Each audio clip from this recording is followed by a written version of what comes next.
Bien, si on parle plus spécifiquement de la fonction de gestion de risque, parce qu'une équipe de sécurité, c'est composé de plusieurs équipes. Mais au niveau de la fonction de gestion de risque, le plus gros défi à relever, c'est de s'assurer de bien comprendre les enjeux au niveau des lignes d'affaires pour être capable de bien les arrimer avec les besoins de conformité et les besoins de sécurité, de contrôle de sécurité à mettre en place. Donc, les gens doivent vraiment s'allier sur cette compréhension-là.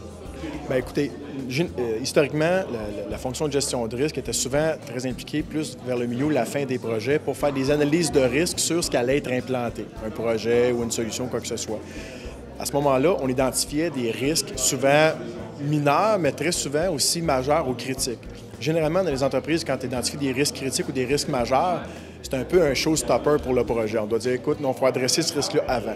Le fait de participer en amont dans l'initiative, on va être en mesure de les identifier plus tôt dans le cycle et à ce moment-là, éviter les dépassements de coûts ou les activités imprévues pour corriger ces risques-là. C'est bien simple. Dans l'industrie aujourd'hui, on parle beaucoup d'informations structurées, on parle beaucoup de bases de données. Mais dans le vrai monde, la base de données, c'est comme 20 de ce qu'on retrouve dans l'organisation. Une organisation typique, là, 80 de l'information qui est non structurée, c'est-à-dire des documents, des courriels.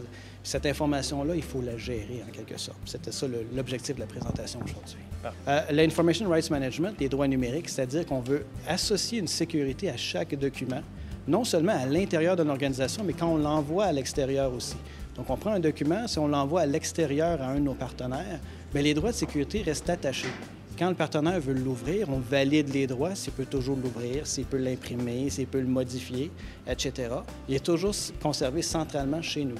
Donc, si notre fournisseur ou notre partenaire transfère ce document-là à quelqu'un d'autre, les droits de sécurité sont maintenus.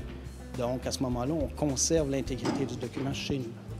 On a passé une excellente journée, surtout sur un thème aussi révélateur que les visages de la sécurité.